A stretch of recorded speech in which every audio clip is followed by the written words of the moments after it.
that we're learning through biochemical exploration and engineering. There are enzymes in the brain that release different endorphins into your brain as a result of the way that you think. A person who thinks a positive thought is not just saying, oh goody, I'm just thinking positive thoughts. They are affecting the chemistry of their body. And when you look at things like schizophrenia and some of the least understood of the mental illnesses, we say, yes, there's chemical imbalances there. And the scientists all get together and say, yeah, it's chemistry. What are you talking about all this thinking stuff? If we can alter the chemistry, we can alter the disease. Of course, it's true. I buy it 100%, but it's only 50% of the battle. What causes the chemistry to change in a human being? What causes an ulcer? Isn't that a chemical change brought about as a result of thinking? Isn't that what it is? Well, the same thing is true of a mental illness. Yes, the chemistry is different, but believe that you control your chemistry. It's your chemistry. You carry it around. It's yours. And every patient who I've ever worked with in the really severely disturbed realm still must understand that they're doing this to themselves. Yes, your chemistry is unbalanced, but don't believe that we're just going to put you on lithium, or we're just going to put you on this drug, and the drug is going to, for the rest of your life, do it. You've got to believe that you can, in fact, alter any chemistry within you through the way that you think. What do you think blood pressure going up when you're under pressure is about? It's a chemical change brought about through thought. What do you think hypnosis is? I mean, we use it in medical practice all the time. Dentists use it all the time. You put yourself into a different state. There's no chemistry. There's no drugs. You're not getting any anesthesia. You're putting your brain into what is called an alpha state. And in that state, that you change through thought, which is everything. Remember, it's what you are.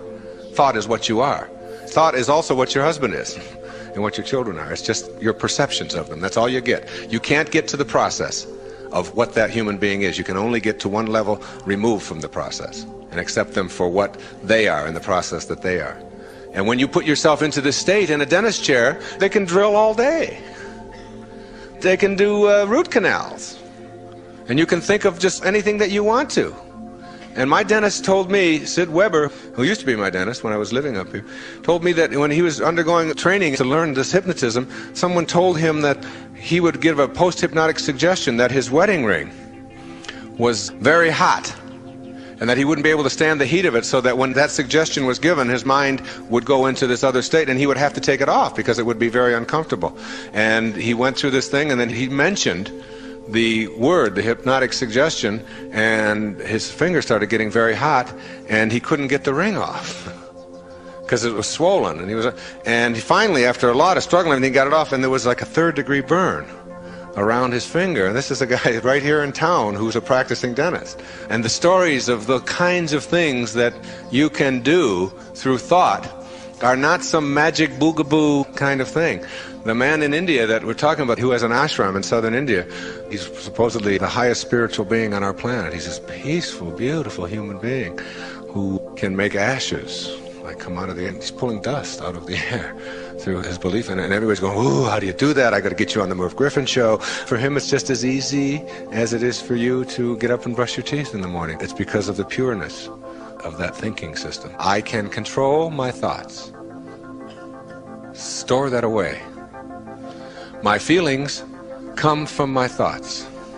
My emotions, my angers, my hatreds, my love, my positive emotions, my negative emotions are all preceded by thoughts. They're the result of thoughts. They're the physiological reactions to thoughts.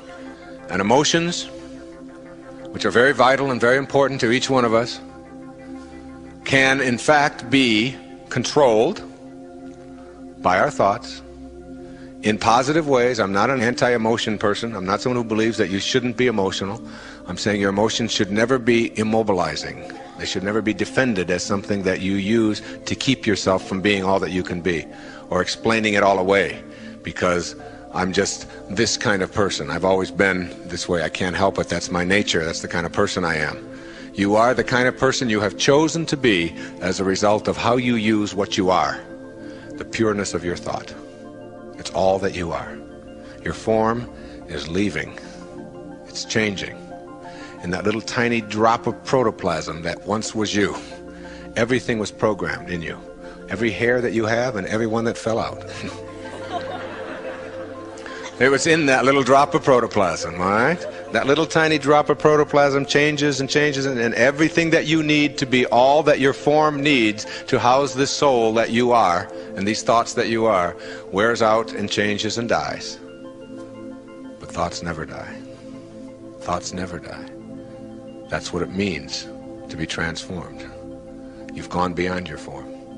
And everyone who has ever died, every form that has ever been in your life who has ever died, none of the thoughts that they are could possibly have died. How do you kill a thought?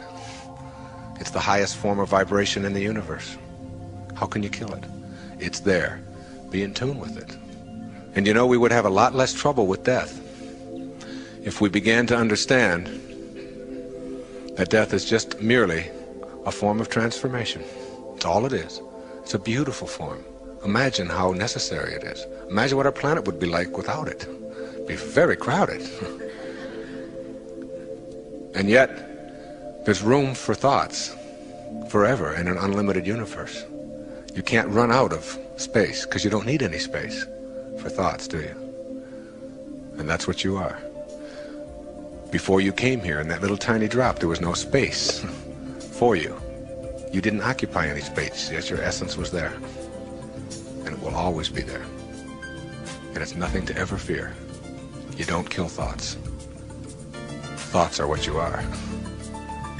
And you can control them all.